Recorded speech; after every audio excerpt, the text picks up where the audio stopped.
तर नमस्कार मित्रांनो, मी आहे प्रवीण राठोड. तुम्ही पाहता आमचं YouTube channel tech Marathi expert. आजच्या व्हिडिओमध्ये आपण नमशेतकरी योजना असतील या अंतर्गत वर्षाला 6,000 रुपये राज्य सरकारमार्फत दिले जातात. पी एम किसान सन्मान निधी योजना ही जी योजना आहे ती केंद्र सरकारच्या या योजनेअंतर्गत 6,000 रुपये वर्षाला शेतकऱ्यांना दिलं जातं. एकूण 12,000 रुपये शेतकऱ्यांना दिले जातात.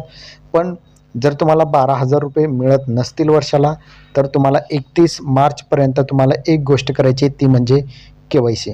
जर तुम्ही KYC केली नसेल तर तुम्हाला येणारे जे पी एम किसान सन्मान निधी योजनेचे पैसे असतील किंवा नमशेतकरी महासन्मान निधी योजनेचे पैसे असतील ते तुम्हाला बंद होणार आहे.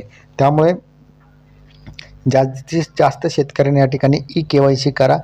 KYC केल्यानंतर तुम्हाला नमशेतकरी महासन्मान निधी योजनेचे 6,000 रुपये, पी एम किसान सन्मान निधी योजनेचे 6,000 रुपये असे एकूण 12,000 रुपये मिळतील. यासाठी शेवटची तारीख 31 मार्च आहे.